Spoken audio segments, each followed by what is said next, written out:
Warning: the following video contains spoilers for Kingdom Hearts 3. Once you've completed this game, feel free to come back to this video and watch at a later time. Kingdom Hearts 3 DLC is coming. The KH3 Ultimania just dropped recently, and through that we have translated interview pieces with Nomura and the people asking him questions. Now, I really want to look at the scenario mystery section of the Ultimania, and I'll link that in the description for this video. But let me just first say, it's absolutely crazy how we've gone from the traditional final mix to downloadable content. It just shows you how things are modernizing, but I know that through these interviews, Nomura also said that he's not closed off completely to doing the final mix. It's just very unlikely, and I think that's because, again, you know, DLC is just an easy way of implementing something onto what you already paid for, which is really cool. So we'll see what he does going forward. But today's video, I don't want to focus on the obvious. We know that we're getting story DLC, we know that we're getting critical mode. I really want to get into the belly of everyone's curiosity. What is this story DLC gonna be about?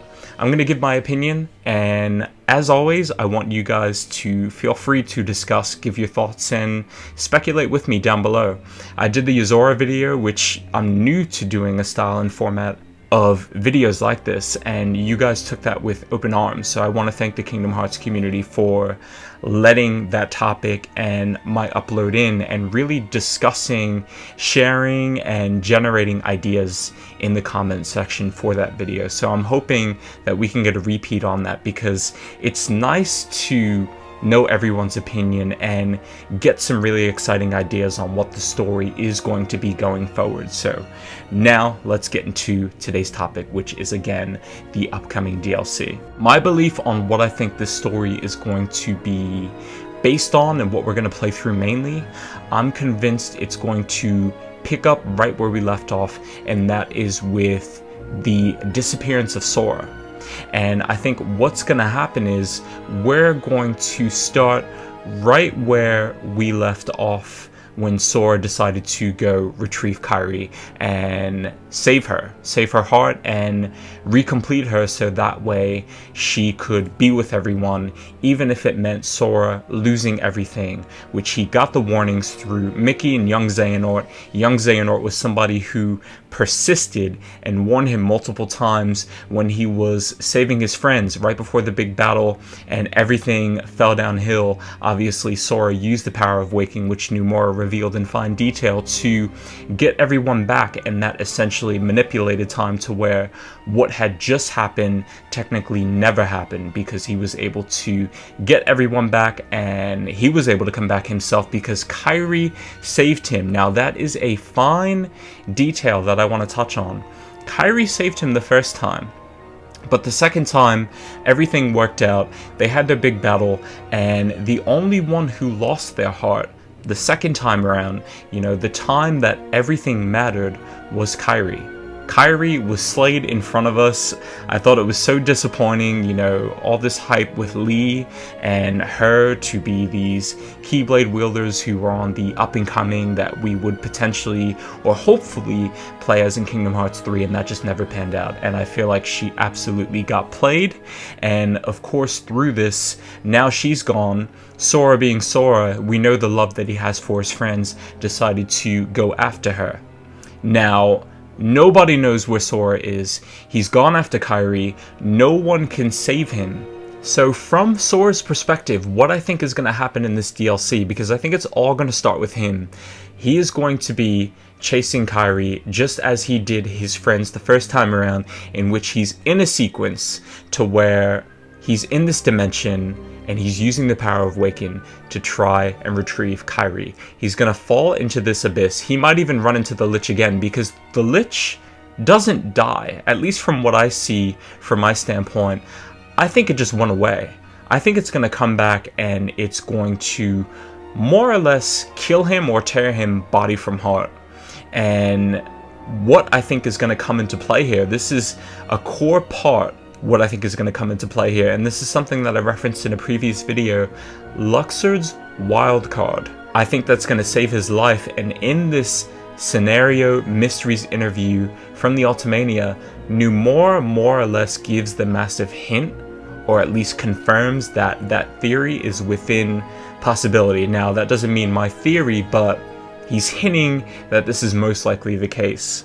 The interviewer says, and I'm going to show you guys the piece here from the interview, when Luxord was fading away, he gave Sora a wild card. What did that mean? Numora. That will come into play later. Perhaps Luxord's card holds the key to Sora's revival. So again, I think that we will play a sequence as Sora in which he goes back to that dimension through the power of waking to save Kairi. Obviously, Kairi's not there to save him because he's trying to save Kairi now, and the Lich plunges him into the abyss. He's able to save her, and the wild card saves him. And then everything ties into my Yozora and Vayram Rex videos. From there, Sora wakes up in Shibuya, a universe full of Square Enix worlds, and now he's alone. Then we play as Riku, who seeks Sora out, and he needs to find the location of Sora. Something happens to Riku, and he ends up in the Vayram Rex world, which I believe is in the same universe and world that Sora is currently in. So who knows, maybe Riku runs into the Master of Masters, this cloaked figure that throws Riku into an alternate universe. And now the game starts over again from scratch, and we have a brand new story. A lot of people speculate that the secret ending will be a non-numbered game, and Kingdom Hearts 4 will tie into what we saw in the epilogue with the foretellers in Lushu and the black box, which everyone wants to know what's in that. Now, I find that hard to believe.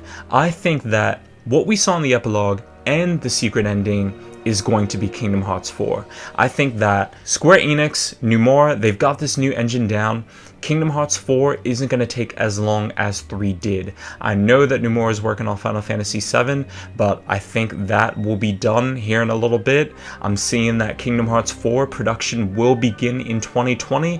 That leads me to believe, based off what Numora is saying in these interviews with, you know, the secret ending and Vayram Rex just being an idea, these ideas will be worked in the Kingdom Hearts 4 with what we saw in the epilogue with the new story, the foretellers, and all that stuff. And oh my god, I'm so excited just talking about all of this. But I think it's going to be absolutely wild. I think what's going to happen here is Sora's trapped in this alternate universe.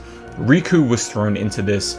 Did the Master of Masters take part in that? I could totally see that. I mean, the guy is beyond powerful. I just can't see how Riku is finding this universe by natural means without a lead or without something happening that is just out of the unnatural. But again, I believe this all starts with Kairi. Now, what influenced me to think this way?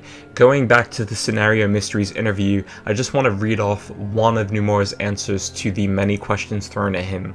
When Kairi was defeated the first time in the Keyblade Graveyard, Naminé's heart was thrown into the final world, right? And Naminé's heart was also thrown out just before the final battle. Now he's talking about Sora going back retrieving, and then Kairi dying a second time to Xehanort. Now when Kairi was hit by Xehanort's attack, I do plan to show the details of what happened after that. And this is what leads me to believe that we will see the sequence, and we will see what happened when Sora chased after Kairi. Obviously, Sora falling into the abyss, and again, I just think that card is going to save his life, and instead of putting him right back where he was, there's a catch to it. And now he's stuck in this alternate universe with no point of contact, and from there, all I can say is just watch my Yozora video and watch my Vayram Rex video, and just the massive amount of speculation and discussion in the comments for both of those uploads. Thank you guys so much for watching this video. I want you guys to open up discussion down below. Let me know what you think. Let me know how you feel about what I had to say, and give me your opinion. Are you excited for the next game? How did you feel about this one? And do you think that we will get non-number games here in the future? Discuss, and feel free to follow me on social media. I will leave my Twitter and my Instagram in the description for this video. That is Voscythe if you're looking to type that in on a general Google search, or the social media platforms that you guys are browsing. Thank you guys so much. Once again, have a good night. Later.